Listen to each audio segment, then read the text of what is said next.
Welcome to Classical Ideas. This is Greg Soden. Magic, the medieval period, gender, and sexuality are all topics that have come up on this podcast throughout the years, but they mostly appear on the podcast separately. On this episode, each of these topics seem to have seamlessly combined in a wide-ranging conversation with medievalist Kersti Francis from UCLA. Francis's dissertation project is called Queer Magic: Sodomy, Sin, and the Supernatural in the Later Middle Ages, and it discusses magic, gender, and sexuality in the Middle Ages and early English Renaissance from 1100 to 1600. This conversation traces Francis's path towards finding her academic trajectory, what it's like to be a medievalist, reading medieval magical spellbooks, translating work inside archives, the teachings of canon law, the concept of contra naturam, and what is basically a hierarchy of sins that went quote-unquote against nature. Kersti Francis is a writer, editor, and medievalist based in Tucson and Los Angeles. Francis's works at the intersections between religion, magic, gender, and sexuality is so interesting. Francis is on Twitter at Kersti Francis, KERSTIFRANCIS, where she tweets about feminism, queerness, history, and much more. So without further delay, please enjoy my conversation with Kersti Francis.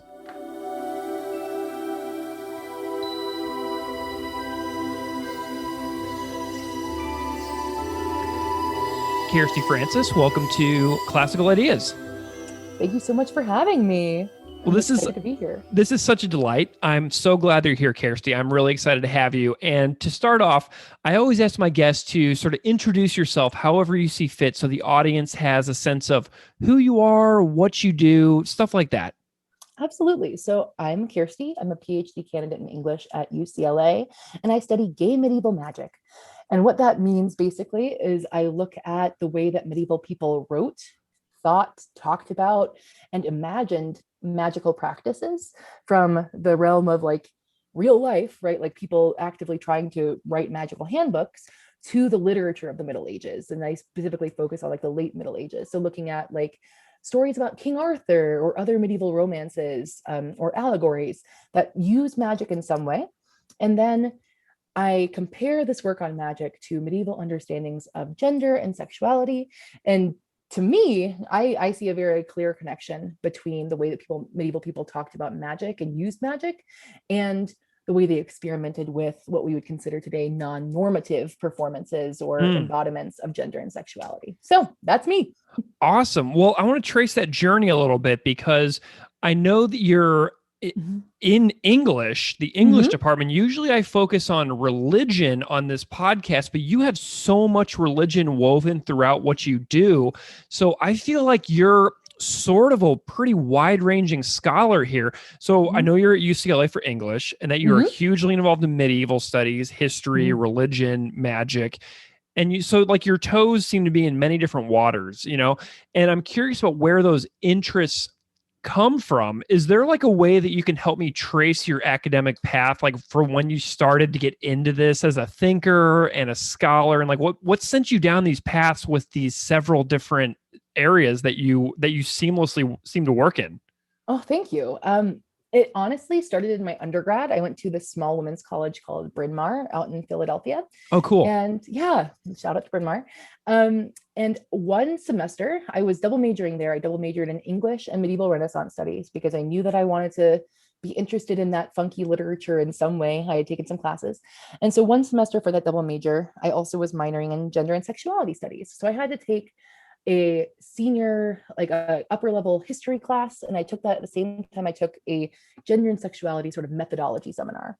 And the history class, I was very fortunate that my advisor in undergrad designed a dark arts medieval magic class. Sweet. Nice. And before that point, I had been someone who I like Harry Potter, I like magic and that sort of stuff, but I haven't been someone who I didn't realize that magic could be like a course of study. And that class kind of blew my mind because I learned all of a sudden that today we think of magic as like something that's not real, something that's imaginary, but for medieval people, it was a concrete phenomenon that they sought to understand. And having to shift my own mentality was really useful, but also really exciting to kind of see these new pathways.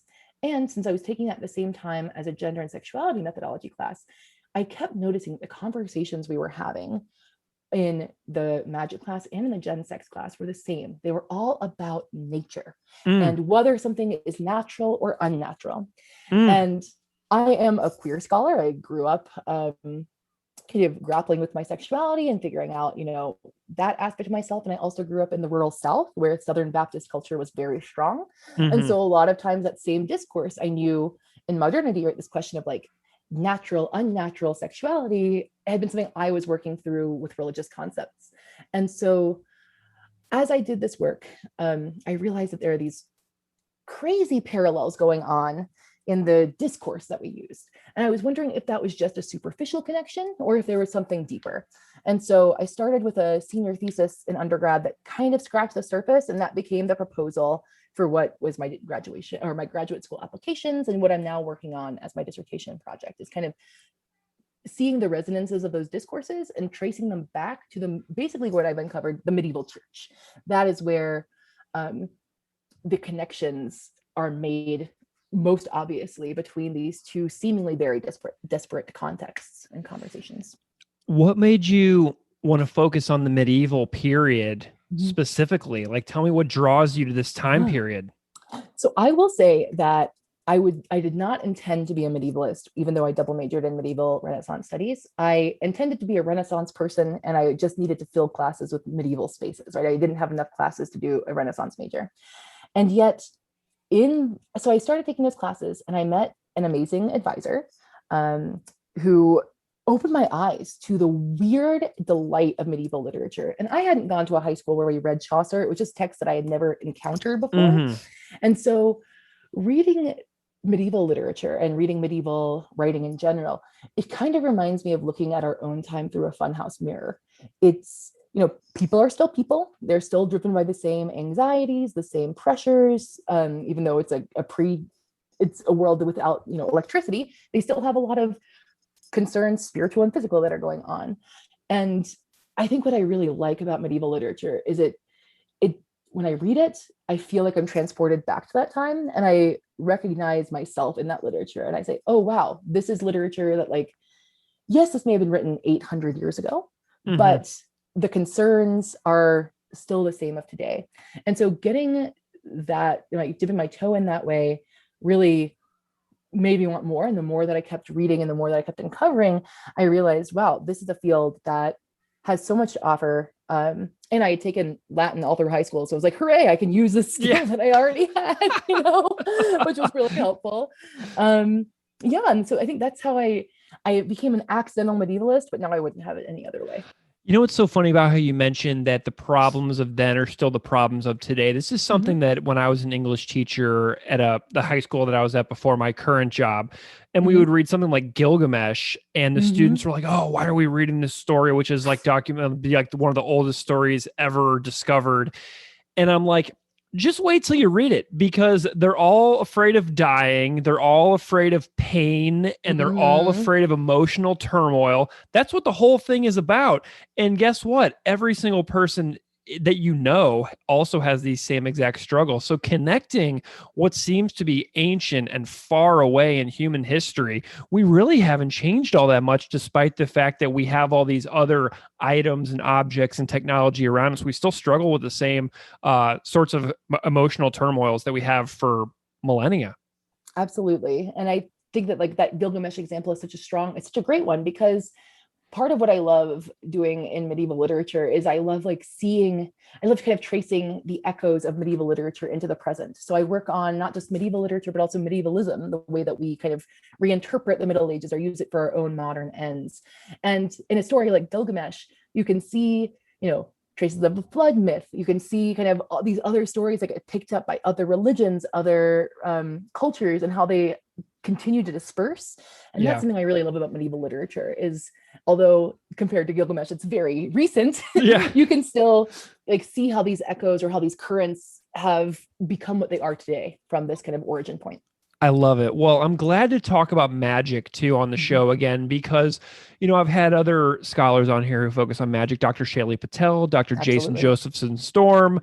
And so being able to continue on in from some of my earlier episodes and continue my own learning in this topic is really fascinating because, now I can pick on it with a certain time period with you through your lens as an English scholar as well, because Jason and Shaylee are within the world, like the religious studies spectrum. So this is a really fascinating direction that we're going to go. So let's go into your dissertation project that you're working on. Absolutely. Queer magic, sodomy, sin, and the supernatural in the later Middle Ages, which, I read a little bit about it, Mhm. discusses magic, gender, and sexuality in the Middle Ages and early English Renaissance. And we're talking about 1100 to 1600. Is that about accurate for your time Yeah, period? absolutely. Okay, great. So this is a new topic for me, and I'm wondering if you can Mhm. explain like the aim of your dissertation broadly. Like, think about it if you were like coming in to talk to like my high school seniors, and I Mhm. said, "Okay, Kersti, explain to my students who are seniors in high school what your project is about. Tell me the goals and the aims of your dissertation project." Absolutely. So, although I'm in English, I work really interdisciplinarily. So I consider myself like, I guess, a medievalist as my foremost title, which I like to think encompasses like history, English, all that sort of analysis. But I do definitely am firmly grounded in literary theory as well. Yeah. So with my dissertation project, I'm looking at those resonances that I mentioned in the way that people talk and think about magic. And I start in my project by looking at physical magical handbooks, like the way that they were theorized among philosophers and practitioners.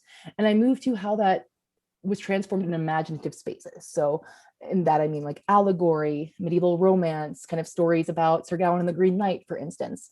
And so each of my chapters tackles a different type of literature, from the kind of nonfiction magical practitioner literature to the fictional, and sees what's going on with magic in each of those texts.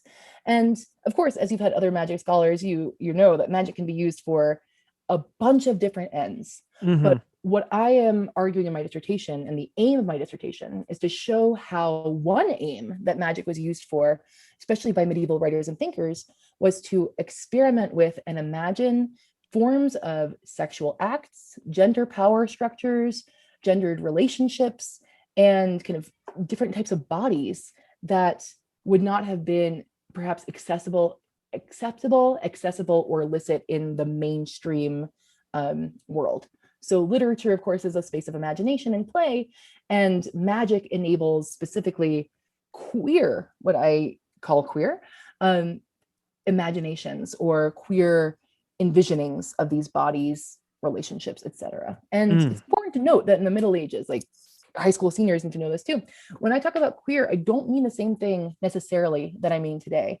Um, Scholars of religion will probably, in medieval religion, will probably know James Brundage. He's written an amazing book about sex in the medieval church, and he helps define. He's broken down like when is it acceptable to have sex and what type of sex is acceptable. Mm. And basically, the only type of sex that is acceptable is heterosexual sex for reproduction, where the man is the active party, the woman is the passive party, and it doesn't happen on a holy day. Mm. Now, of course, to try to follow canon law is like trying to thread a needle. It's tricky. Hmm. So a lot of people probably are violating that. But the fact of the matter remains that the church, which is the head form of government and spiritual guidance for all of the Western medieval Europe, um, that is their party line, right? That's what they're saying is the only acceptable forms of sex. So for my project, I'm really interested in sex acts and gender relationships that violate that idea. These things that might have women who are extremely powerful and who maybe trick or deceive men for their own ends. And yet, instead of being criticized for it, which would be, what we would imagine would happen if they were brought before like a trial in real life, they're instead they get away with it, or they are celebrated for their deviation from the norm, because I argue they have magic powers, right? Someone like Morgan Le Fay, who can practice magic and cause a whole bunch of nonsense to occur in Sir Gawain and the Green Knight. She flips the world on its head, including Camelot. And yet the story does not end with the condemnation of Morgan. It ends with sort of a celebration of her great genius and power. And Gawain is the weirdo who doesn't understand that she is like a special gifted woman. So that's a movie that's coming out next summer. If you're Nice. Yeah, that's why I'm kind of dropping that one in. I know we're a year away from it, but interested to see how the Green Knight takes the story. Yeah. Nice. Well, okay. So you mentioned several different types of texts here, basically like from Absolutely. like an instruction manual, almost it sounds like, Mhm. to fiction. And I'm wondering if you can like give me a couple of examples of what those might be so that people can get some titles in their head about things that you're working on, working from. Absolutely. So one of the tricky things for folks who are interested in studying medieval magic is that there are so many handbooks that are out there, but they have not been translated or edited. So some of the things that I'm working with are like an alchemical manuscript that we hold at UCLA that hasn't been edited. So I can say it's like called Rouse MS-51 and you can look that up, but that will not be something that's super readable unless you have Latin. However, there are a couple of really exciting books that have been edited in recent years. And one big one is the Picatrix. This is one of the biggest magical grimoires of the Middle Ages. It came from the Arabic world and was translated first in Toledo and in medieval Spain, and then was transmitted from Spain to the rest of Western Europe and translated into Latin. And this is a text that you can find. There's a couple of different editions, there's a couple of different translations. So this is a great entry way, and it's something that's referred to by constant other medieval sources. So it's clearly very widely known. And this is a magical instruction book that claims to be kind of following the rule of God. And that is a big thing in a lot of these instruction books like the Picatrix. Another one is called the Sworn Book of Honorius, or in Latin, the Liber Juratus Honorii. And these are two handbooks that are really basing their cosmology in sort of Christian theology. They're saying, look, we're calling upon angels, we're calling upon the powers of God. And in fact, we're not violating God or trying to exceed God's power. We are simply using the secrets of nature that God has given us to exploit. Now, if you compare that to some of my other sources, right, these are the magical handbooks. Let's think about the condemnations of magic. I'm reading a lot of theologians and philosophers. So, one of the first people to really speak out against magic was Augustine of Hippo. He has a lot of screeds against it in the City of God, and he talks about it in Confessions. Thomas Aquinas also has a lot to say about it, and none of it's good. But in contrast to them, you have some theologians. William of Auvergne is one, and unfortunately, most of his work has not been translated, but he's one that is trying to find that, who thinks that there's a happy medium between magic and God's power, that there's some way that they can coexist, but he still says there are some things that magical practitioners do that are very bad. So we have sort of the theological texts that are very in line with canon law. I'm also looking at canon law, so like different penitentials and different ways of sort of penance manuals I'm looking at to see what happens if you were someone who was accused of magic. What would happen to you, right? We tend to think like, oh, you get burned at the stake or whatever, but that's really not a medieval issue. Really, it's you may be denied communication for a year, communion for a year. You may need to, commit some like large penance, but you're not forever excommunicated. It seems like the curse is typically like, oh, you're trying to know things you shouldn't. And oh, sorry, go ahead. No, go ahead. I'm loving it. Yeah, and then I'd say like, right, so I then look at literary sources, and so that's kind of a tricky term because as an English scholar, I kind of think everything's a literary source. But I would say that when I think of literary sources, what I'm talking about here are medieval literature is meant to entertain or instruct in some way. And so this would be something like The Allegory, The Complaint of Nature by Alan of Lille, who was a 12th century French theologian. And he writes this, I would call it nature fan fiction, basically, about how it's based off of Boethius's consolation philosophy. And Alan of Lille, one day runs into nature, who is sobbing and so upset because mankind, and especially men of the world, have ignored her decrees. They are becoming effeminate. They are having sex with other men. They are no longer delighting in the softness of women, but instead men are getting their pleasure from other men. And Venus, through, and Venus is the cause of this. Nature says, in fact, it's the witchcraft or the magic of Venus that is making people act in this queer way.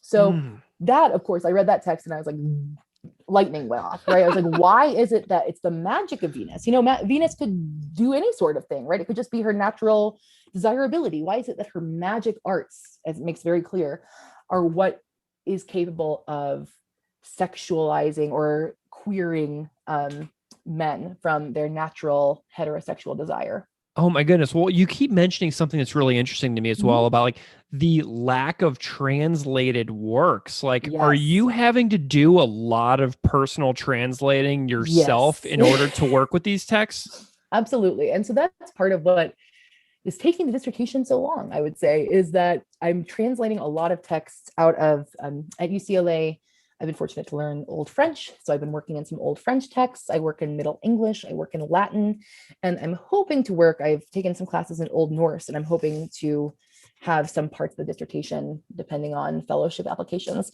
that would let me get to Iceland, do some research, and have a little bit of Norse in the final project. But yeah, a lot of it is me translating Latin, and medieval Latin is its own unique beast in that they don't really like, they remember some of the rules of classical Latin, but medieval Latin kind of creates its own rules. So I have been, it's, I've been playing around with like word order doesn't matter, but neither do endings anymore. If you're someone who knows classical Latin, you may be like, oh, you know, it's easy. You follow the endings, you put them together, you can make a sentence come clearer. But with medieval Latin, it's a little bit like a puzzle. And what makes matters worse is that magicians don't want people to know their knowledge. Magicians, right? They're trying to keep that knowledge secret so that if someone finds their instruction book, they're not gonna be like, wow, you are clearly in line with the devil. I must, you know, punish you. So the magical handbooks that I'm translating use really esoteric language. They use a lot of language that doesn't really have a great translation in English or in modernity, a lot of things that like plants and stuff that we don't really refer to anymore. So a lot of it also has been tracking down these original kind of sources and original like materials that they would use for magical practice and trying to understand what those would look like. That is truly amazing. I mean, I am a big fan. I don't really know any languages, but I love talking about them on the show. Like I'm thinking about an episode I did about the Havamal from Old Norse, and I had a scholar named Jackson Crawford on here, and he was like reading from Old Norse like on the podcast. And I was like, So this is cool. so amazing. Like that stuff is so fascinating, and the fact that you're having to do so much translating, and that this is like a massive wealth of information in the world that will keep scholars busy for years to come, it sounds like. Absolutely. And one book that came out that I highly recommend to anyone interested in this is The Routledge History of Medieval Magic. It came out in 2019. Oh, wow. And it is like, before I had started working on my dissertation and before this book came out, I was hitting some dead ends because there's been a lot of work that's been done on magic, but only since the 90s, really. And it's hard to get it collected in one space. And really, it kind of feels like a lot of scholars are out doing their own thing and not always talking to one another. So this volume was really exciting because it has 35 chapters that basically start from like, what are the origins of medieval magic, to here are some practitioners, to here are some texts, right? Here are how people are defining magic. And one of the complications that readers will find is that like there is no one definition of magic. There is no one definition of what, you know, the supernatural or the preternatural looks like. But this book is a great guide, kind of geared towards graduate students, folks like they kind of assume that you're in academia, but I think it's still readable if you are not in academia and you're just interested in learning more about magic. I definitely recommend checking that out because it's kind of like a crash course of study in, you know, here's what you need to know, the most essential information, and here are the big debates going on in the field. So that is something that has been awesome, but it also has a lot of great, like every chapter ends with suggestions for future work, right? Like this is what needs to be done. And basically what needs to be done is everything. What needs to be done is keep translating and editing these volumes, keep like uncovering them, because although, you know, we, at least I tended to think before I got into this field, like, well, we kind of have found all the medieval literature. Like we know what's out there, we're done. Things are getting discovered in archives all the time, especially like archives that just a lot of folks from Western Europe or America have kind of just ignored or not spent a lot of time considering, or again, with more and more language knowledge, right? Like folks, I'm so glad that so many medievalists are studying Arabic now, because although that's not a language I have, there's so many incredible manuscripts in Arabic that can be translated and have so influenced Western thought. Yeah, I would say there's a lot of work to do, a lot of lifetimes of work to do, but I'm just chipping away at my little area. I love it.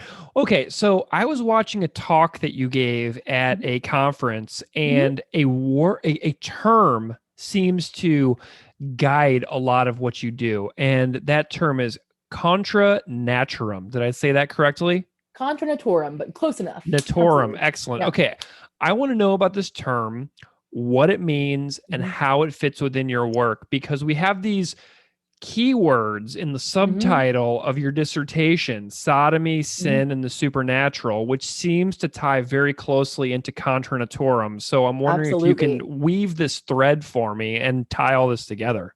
Yes, that is the key term for my dissertation. So contra naturam is a designation in canon law that is ascribed to acts that are against nature, literally what contra naturam means. And these acts include sodomy, incest, bestiality, masturbation. Basically, if you read Peter Damian's Liber Gomorianus, he goes through them all. One thing that he doesn't talk about is like sex between women. That's often parts because medieval people, especially like medieval male thinkers, didn't really imagine that could be happening, right? They're not giving women a huge bit of sexual agency anyway. So that wasn't a huge concern for them.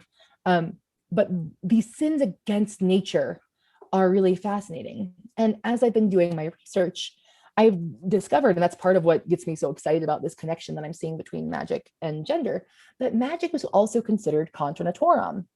There were a lot of debates in the later Middle Ages talking about like, well, where does magic fit into the natural world? We know that, God has created nature and everything in it. So that's good, but mankind can also do things that violate nature, and that's bad. And so they're trying to kind of mark that line. And unfortunately for them, that line is really unstable. It changes a lot throughout medieval history. And that line of what is and what is not contra naturam is fascinating to me. Because that is the fact that they are grouping these categories of sin together themselves, right? It's not like me, Kersti, in the 21st century saying these things sound interesting and the same. It's that they themselves were thinking about magic and sodomy as kind of part of the same type of sin category. And that comes in part to what they think influences both of these categories. So for both sodomites, and again, that means not just sodomy between men, but also incest, masturbation, bestiality. They are driven to these acts, according to church theologians, because of the influence of demons. And this is something that kind of changes over the course of the Middle Ages. At the start of the Middle Ages, you have this very clear, well, at the start of the Middle Ages, at the start of the High Middle Ages, where I get started, so we're at 1100. I apologies to everyone who works in early medieval screaming at me right now. There are many more centuries, but when you get to, let's say, the 12th century Renaissance or whatever, you see articulated this idea, and it's in Peter Damian's Liber Gomorianus as well, where he says that the sodomites are made to sit in church, or in when they're excommunicated from church, but they can still go to services. They have to sit with the demoniacs. Sorry, the demoniacs. That's a word I've only read and haven't said. The people who worship demons or are influenced or possessed by demons. So sodomy, you're only driven to that unnatural desire because of demons. Now, by the end of the Middle Ages, and again, and with a big asterisk, by the late 15th century, early 16th century, a book gets published that many people probably have heard of called the Malleus Maleficarum, or the Hammer of Witches, right? A huge witch hunting guide.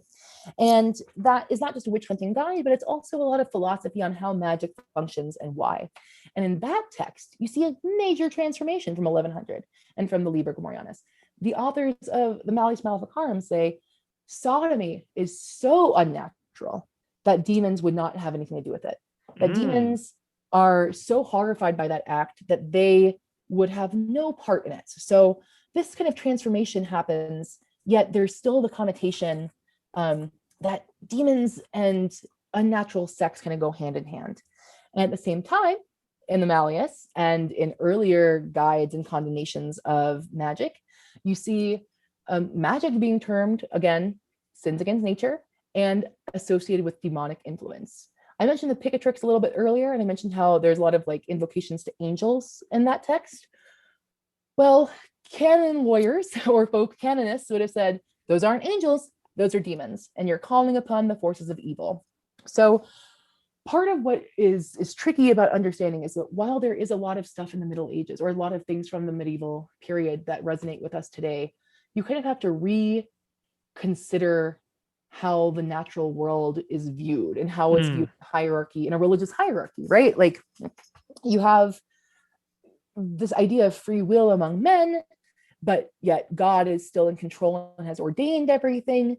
So you kind of see, I think, in this debate about sort of magic, gender, demons, a microcosm of the larger anxiety that medieval folks were feeling about their place in God's creation and how they know without necessarily being trained in theology themselves, if they are on God's good side or God's bad side, right? How you can navigate that weird, those tricky waters.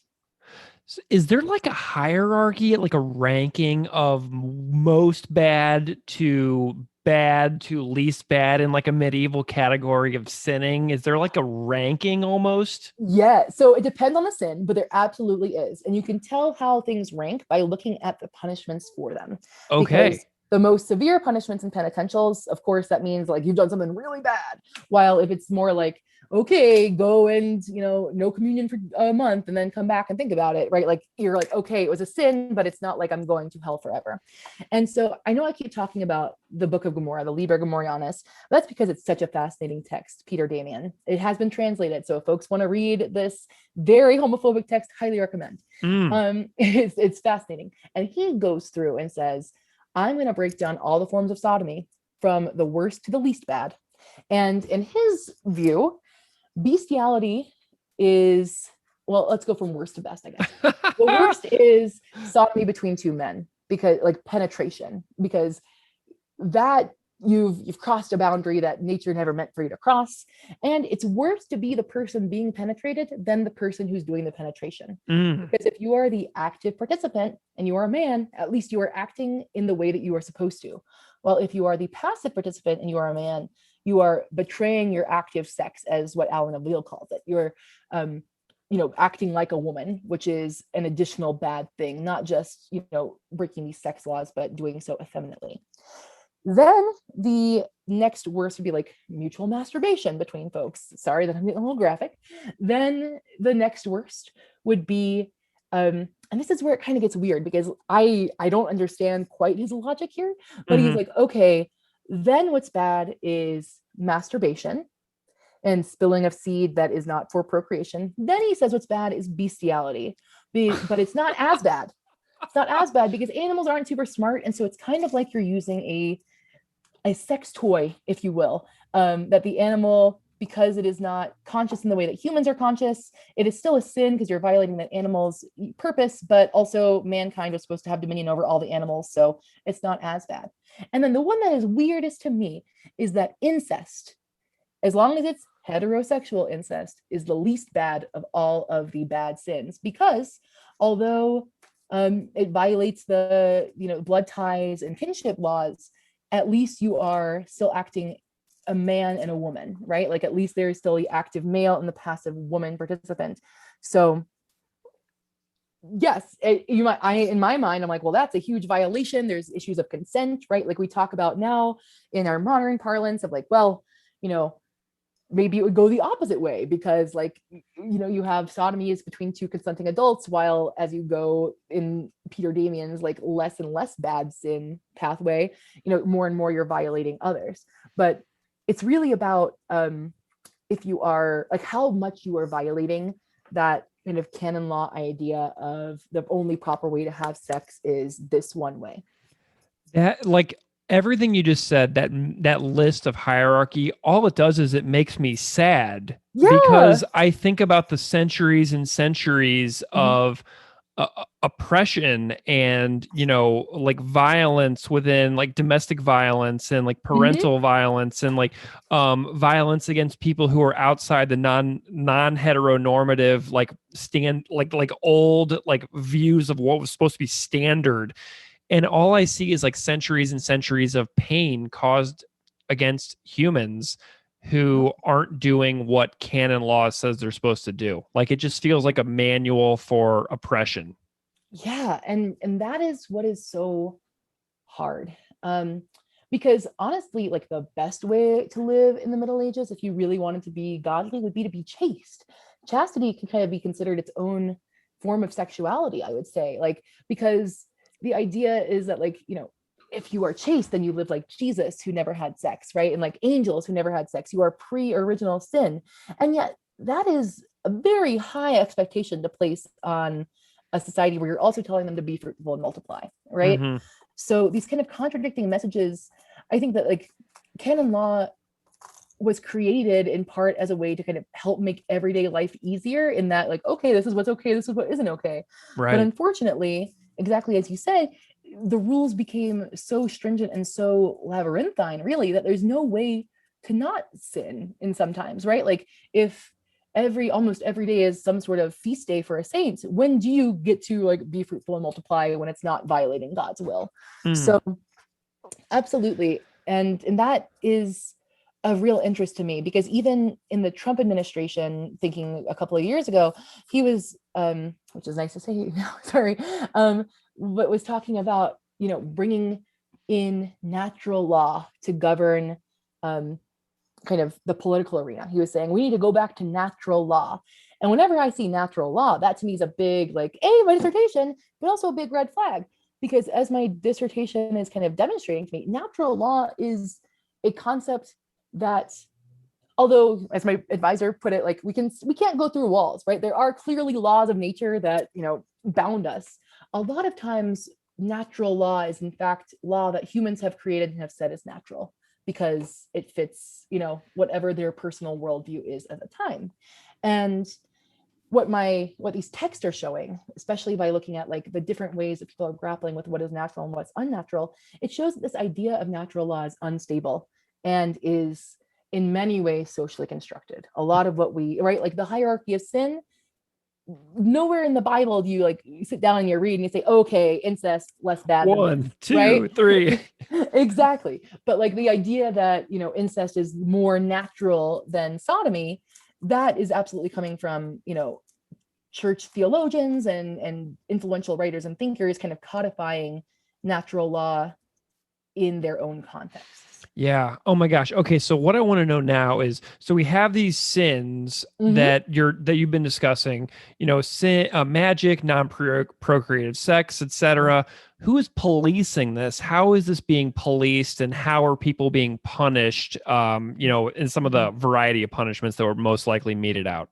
This is a great question, because it's going to kind of surprise you that the people who are supposed to be doing the punishing are also the people who are doing most of the practice themselves. Oh, At that least is when we talk fascinating. about magic and when we talk about sort of clerical sodomy. So, of course, the people who are rooting out and who are kind of talking about how magic is bad the most are clerics. They're especially the upper levels of the medieval church. And so when I say the medieval church, I mean what we now call the medieval Catholic Church. But at that time, there was one church. So that's just what I'm talking about. Um, and the medieval church was trying to figure out, what elements of what we would consider to be magic, like maybe some forms of divination or some forms of, like, if you're using like the stars to tell the future, is that a sin because you're just kind of reading what God has put in the sky, right? Versus if you're saying like, angel Mephisto, will you come and tell me what is going to happen next week, right? Like there you're calling upon a demon to intervene. And as the Middle Ages goes on, as we kind of move from what I would call the high Middle Ages of the 12th and 13th centuries to like the 14th century, the church gets more and more clear in their condemnations of magic, because part of the issue that's at stake here is that at first it's not an issue at all. Pre 11th century, a lot of these magical handbooks are not getting translated or circulating around Western Europe. You have a lot of like folk traditional magic, but that's circulating more in like small communities. That's not like the Picatrix or whatever is claiming to be like, here's a big handbook that's being spread across Europe, right? But once this huge movement called the translatio movement still happens in the High Middle Ages, which is known as the translation movement. Um, it's this process where knowledge that has been preserved from antiquity, from classical Greece and Rome, has been saved thanks to the work of Arabic translators. They have translated all these works into Arabic, and then their works are getting picked up and translated into Latin by monks and other clerics in the Western medieval world. And so all of a sudden, there's this new literature that, and then by all of a sudden, I mean over the period of like 200 years, but compared to what happened immediately before, all of a sudden, there's this new type of knowledge circulating. And so the church sees this, of course, as a threat to its authority, because in some ways it very much is, and need to kind of figure out what is right and wrong. However, at the same time, the major practitioners of magic are clerics themselves. A huge scholar of medieval magic, Richard Kiekefer, who has written an awesome book called Magic in the Middle Ages. That's a very handy primer if you're looking for like the most reader-friendly introduction. I would say that's a great one. He calls it a clerical underworld of magicians that basically, because to practice magic, you need to know Latin to some degree, because most everything's in Latin. You need to know the proper way to say prayers. You need to know the proper way to kind of prepare holy water and things of that nature, right? You have to be able to get your hands on a lot of things like holy water or consecrated communion wafers to do things. That the people who are practicing magic are the same ones who are supposed to be rooting it out.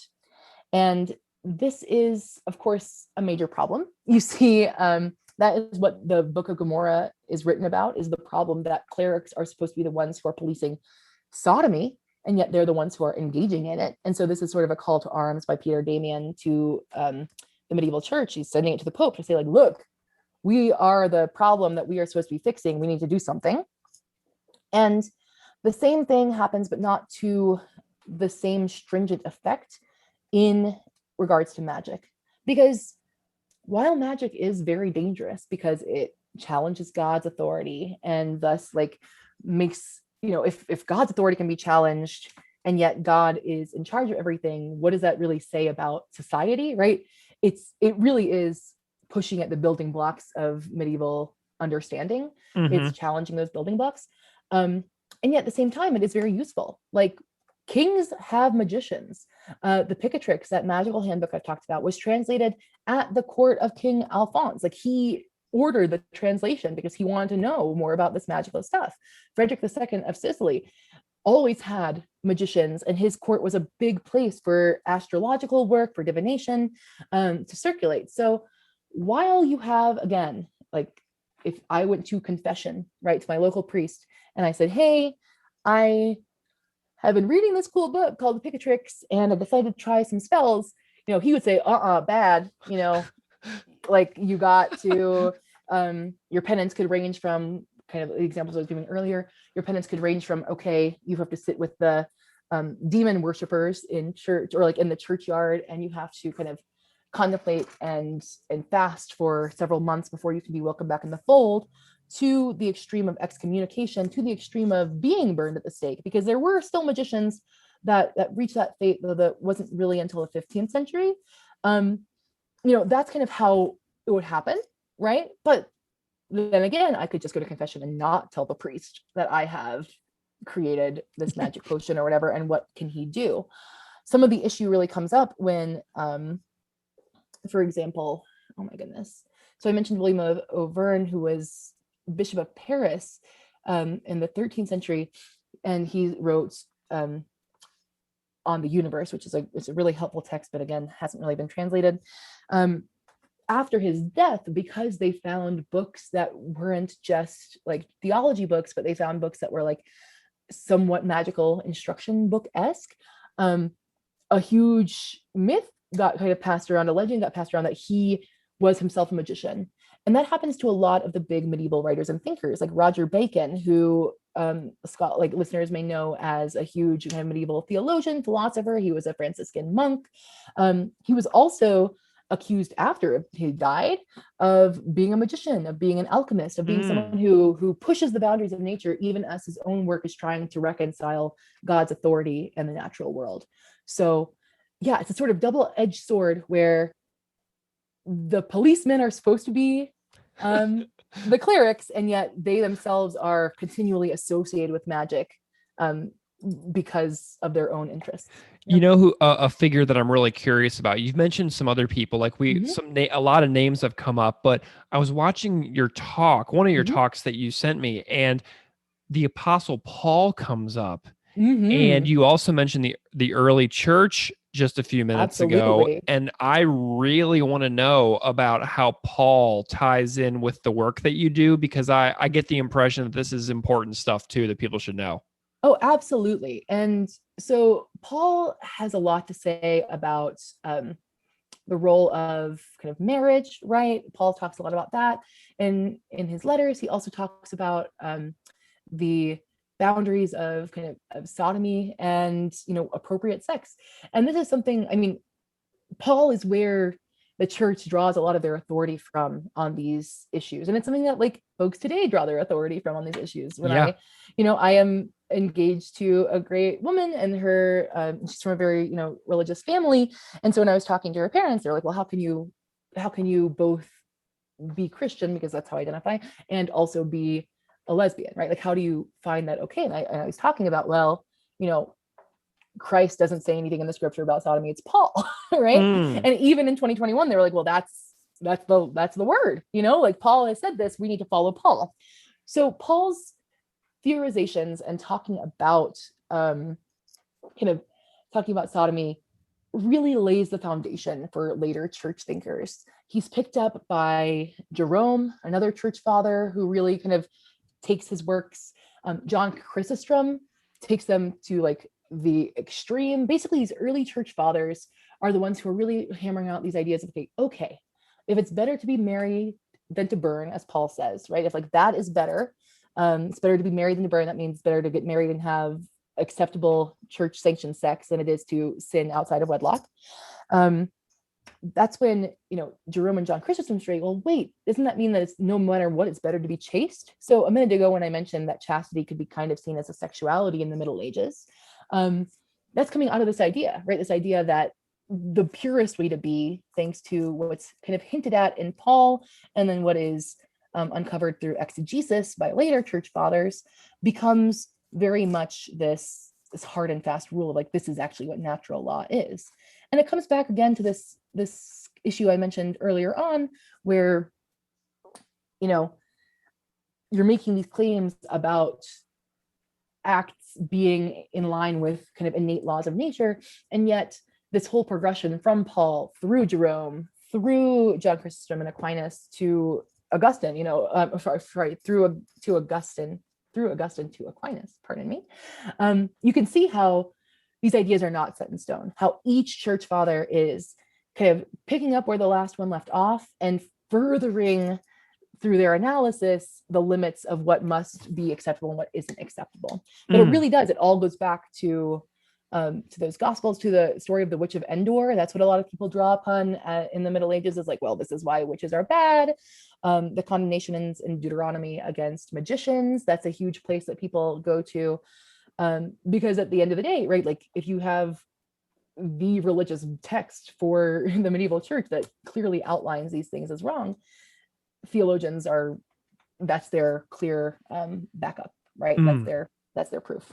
Amazing. Okay, well, something a little more fun that I want to know, but maybe it's not fun. Maybe this will lead to a total despair for you. Tell me about archival work and like what your life is like when you are looking into these things, which are so old at this point that like there's got to be so much challenge here. I want to know about what is hard about your research, what you do for archival work, if you travel anywhere. Tell me some stories about learning about all this for you, what you have to do and go through to get all this. Absolutely. So the archive, because but because not many things are translated, the archive is my bread and butter.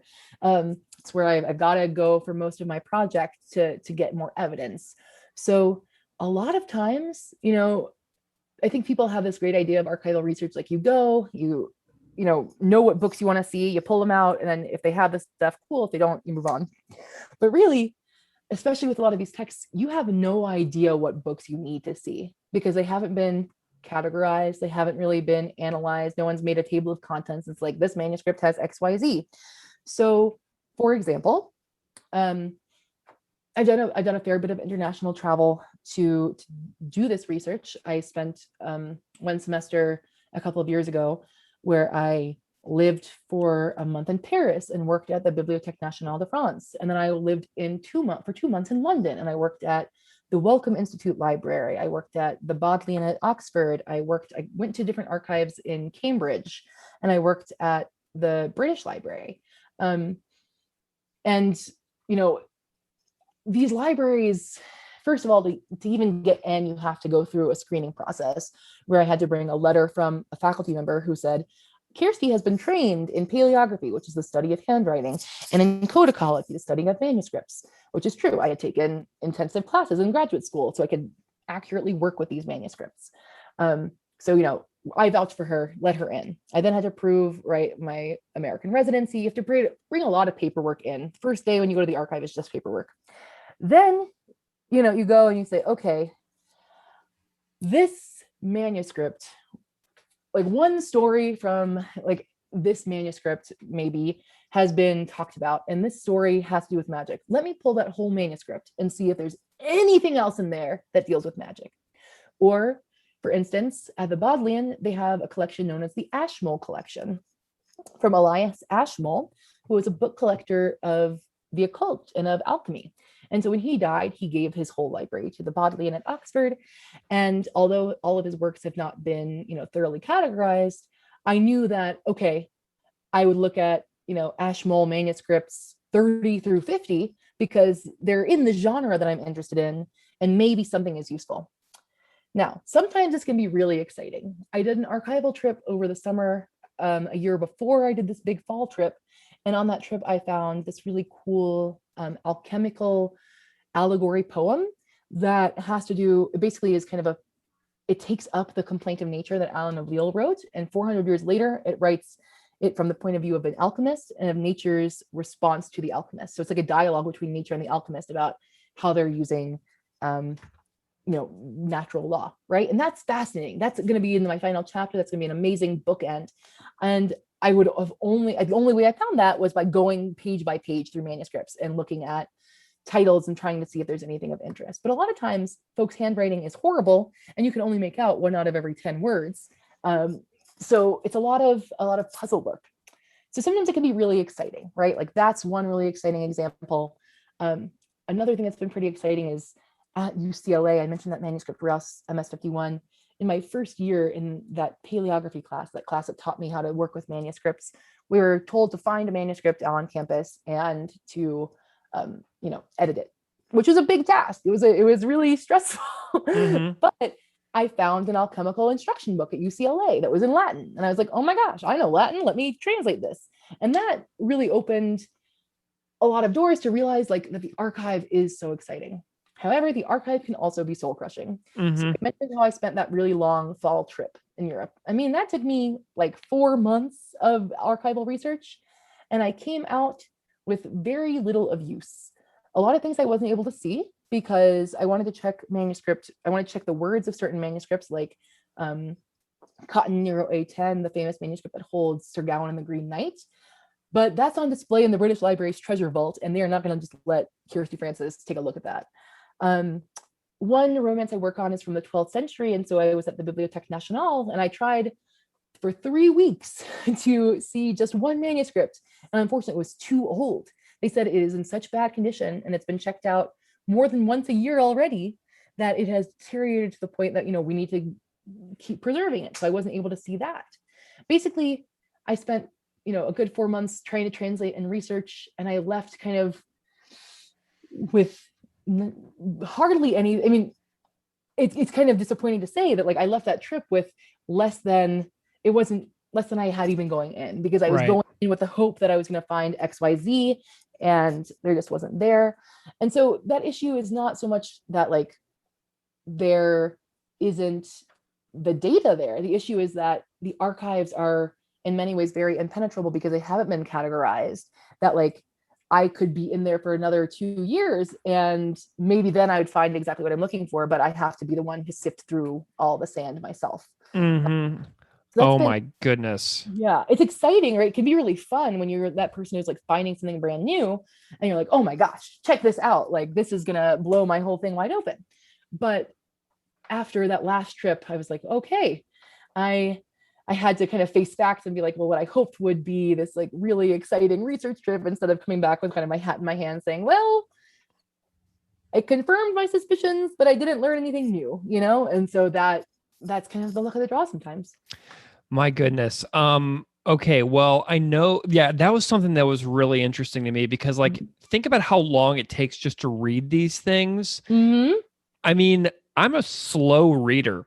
And one of the reasons that I personally abandoned graduate studies, like just Mm-hmm. before comprehensive exams, is Mm-hmm. because I couldn't physically consume the material fast enough to where I felt that I was ever going to be an efficient scholar. So I Mm-hmm. was like out, right? Yeah.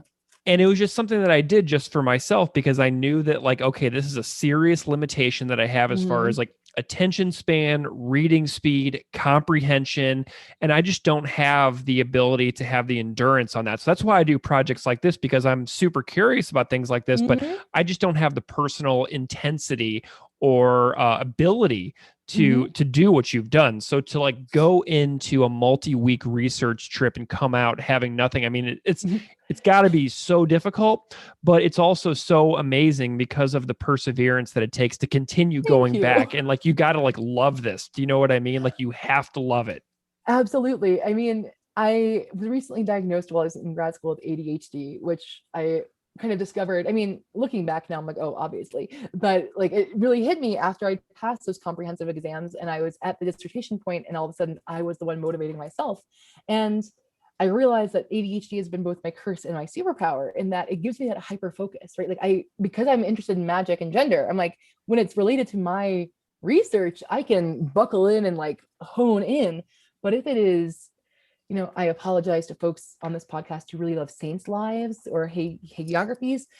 I know that there's such a rich source and so helpful, but it is not something that like I can just lock and load and read for hours on end, right? Like when Mm-hmm. it's something I'm not interested in, it's hard to stay focused. And it's really tough because academia is very much, kind of an individual work zone. You're not collaborating that much. And it's a lot of, you're working in an archive alone on end. Good luck. No one's holding you accountable except for yourself. So yeah, it's definitely a challenge. Absolutely. Absolutely. Absolutely. Well, something that I'm really wondering about is I want to tie this into modern day society, right? Yeah, totally. So, something I'm really curious about is how scholars who work on topics that are so far outside of what people in 2021 would recognize as modern or contemporary, Mm-hmm. how you explain the way that these very old topics are important now. So, like, I love hearing questions about this. Mm-hmm. So, why do you think that people now Mm-hmm. should care about these lessons that are found within these very old topics that you are talking about? What is the relevance for the here and now? Absolutely. Well, like I just mentioned, that natural law has still been proposed as recently as last year as the Mm, basis for our legal system, right? Like that this idea of natural law that is inherently Christian, like that is the subtext of that statement, is the basis of what we should do. And you hear that term, and if you don't know anything about natural law, it sounds like, oh yeah, the laws of nature. That seems innocuous enough, yeah. right? But by looking at history, for instance, you can see how when natural law, and as we talked about with canon law, right, when that understanding rules everything, it leads to, as you said, oppression and pain for folks, right? It leads Hmm. to um, a world that is less accepting and less inviting for different types of bodies and races and people and experimentation, right? So that's one big thing that I hope that people realize. My dissertation starts actually with in 1992, Pat Robertson, who is from where I'm from, Virginia. So someone I really listened, I mean, I knew a lot about when I was growing up, Pat Robertson. Mm-hmm. He has a speech from 92 for a fundraising letter where he's like, feminism will lead women to become lesbians, to kill their husbands, destroy their families, and become witches. And just like the way that even today we draw these parallels, we say, okay, I know that was 92. That's not quite today. It's Sure. I mean, no, in the grand scheme of things, that is not yeah, long ago at all. right. The way that these things are still influencing our discourse and still influencing our understandings. You know, when we talk about concepts like traditional marriage, right, or traditional family values, those are things that were first codified in the Middle Ages. And I think it's important for folks who have no concept of the Middle Ages and no concept of how these things were kind of arbitrated or kind of hierarchized in the Middle Ages. They think that what is being promoted today is just in keeping with that. But as we know, right, like as these definitions of what is good and bad sex tell us, right, like today we would not use the same hierarchy system that Peter Damian uses in Liber Gomorianus to like judge people of sex crimes, right? Right. That these laws or these concepts that are static or that we treat as static and essential are in fact constantly in flux. And we need to recognize before we like make similar, as people say, if you don't learn from history, you're doomed to repeat it, right? Before we make similar mistakes or before we kind of forget this legacy. Because I think also today people were really dismissive of kind of the idea of the supernatural. We think of it as a fiction, but magic is just one way of understanding the unknown. Like we all agree that that gravity is real, but we still don't really understand how it works. Like scientists have not yet proven exactly how gravity functions, even though we know it's real, we know it exists, we know it controls things around us. And I would say that for medieval folks, magic was much the same, right? It's the unexplainable phenomena that clearly, they can point to and say, well, something made this cow be born with two heads, or something made this man impotent, or whatever. And magic becomes kind of a way to rationalize and understand that. And I just think that the way that people think and talk about magic is really revealing as sort of the precursor for our modern understandings of like experimentation and practical knowledge, because they're doing the same sort of things that modern day scientists do, right? A lot of these instruction books are, okay, I've tried XYZ, and they're following these recipes, and you can see resonances of chemistry, things like that. Yeah, so I think that the big thing that I hope people in modernity take away is that A, these debates have been going on forever. B, these debates have always like made room for or both acknowledged as they try to dismiss these non-normative bodies and genders, right? Like people wouldn't be concerned about sodomy in the Middle Ages unless sodomy was happening. It's not like some imagined thing. I know that in the field of history and the field of religious studies, there are a lot of questions about like, were gay people, did they exist in the past, right? And I think that like, I think it's very fair when people say like, well, can we even apply the term homosexual to the past? Sure, that is absolutely perhaps anachronistic. We need to talk about that. We need to figure that out.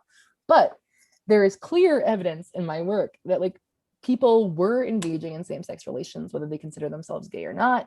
People were making that a major part of their life, enough that it was a huge problem for the church, and that there is a clear connection in medieval imagination between these sodomitical acts and magical practices.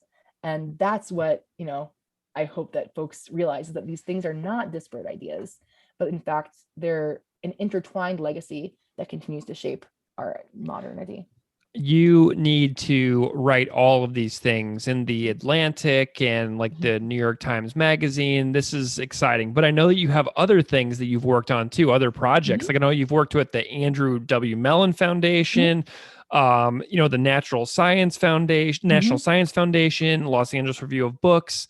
and more. And, I'm wondering if you have any other projects that you've worked on that you would like to promote to listeners out there, because the dissertation is still, being worked on. I'm wondering if you Absolutely. have any other stuff that you'd like to direct our listeners to who might want to check out some of these things that you've worked on over the years. Absolutely. So I have been working, as I mentioned, on alchemy quite a bit recently. It was something I didn't really think about until I did that first project as a graduate student when I discovered that, or when I kind of translated that alchemical manuscript. And that has been huge because alchemy is in the medieval consciousness related to magic, but still very different from, right? They're not one and the same. Um, and so that's been a really fascinating project. And I've looked at the way, again, I've been talking about discourse a lot. I looked at the discourse of alchemy and how it kind of contributes to this idea of an alchemical identity. And how in the Middle Ages, this identity of what it means to be an alchemist, and what that means, and I argue, is to be specifically like learned, righteous, and male, right? That is what you must be to be a good alchemist. That they codify this in the way that they even just like talk about their practices. So I have an article coming out later this year. It'll be online in Medieval Feminist Forum.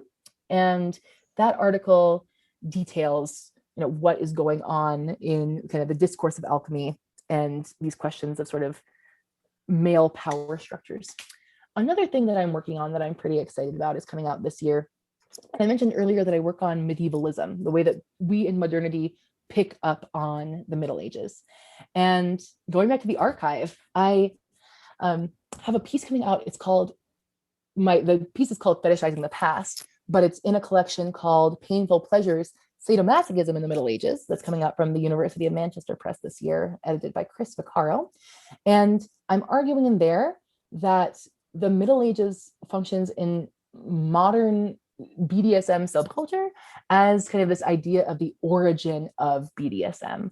And that in our modern consciousness, we constantly associate medieval torture, right? We're like, oh, Middle Ages, they tortured people and they were really into pain. Not necessarily true, but we have picked up on that and made it into a legend about the Middle Ages that we use to justify our own sexual acts today.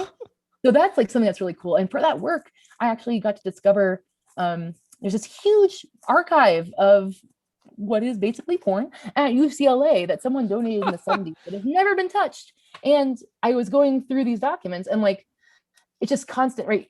You have side by side with like erotic images, like clips from, photos from like a Robin Hood movie that have been stapled in, and the question I had to ask myself was like, why is it that like this random, Errol Flynn Robin Hood movie like gets added into like the middle of, your kind of personal pornography collection? Like, what is it that is how that relates? And so for me, it comes back again to how we deploy the understanding of the Middle Ages in our sort of modern, and by modern I mean 20th century, because this is all from like the 50s through 70s, but our modern understandings of kind of sexuality and self-fashioning. And so those are two things, like they both deal with sexuality, they both deal with the Middle Ages, but they're very different in what they talk about.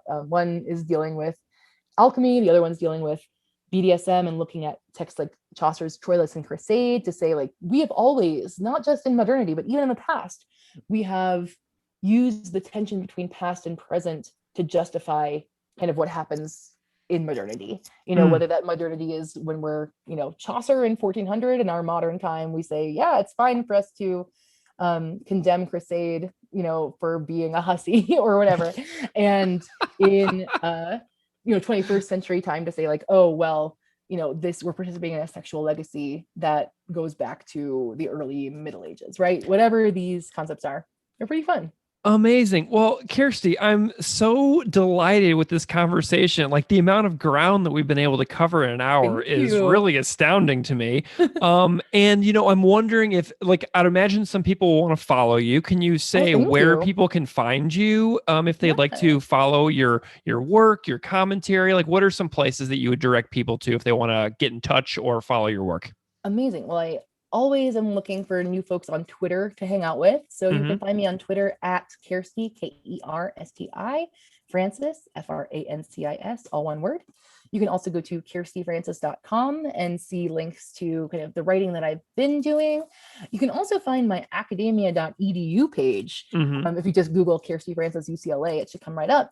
And there you can have, as soon as these other articles come out, I'm going to upload them. You can see my book reviews that I've already written on issues like magic and Judaism in Magic and Franciscans in the Middle Ages. I have some book reviews on that might be of interest to folks. Those are all uploaded to my academia page. Thank you so much. Kersti Francis, it's been a real pleasure to have you on. Thank you so much for coming on Classical Ideas. Thank you so much for having me. This has been a real delight.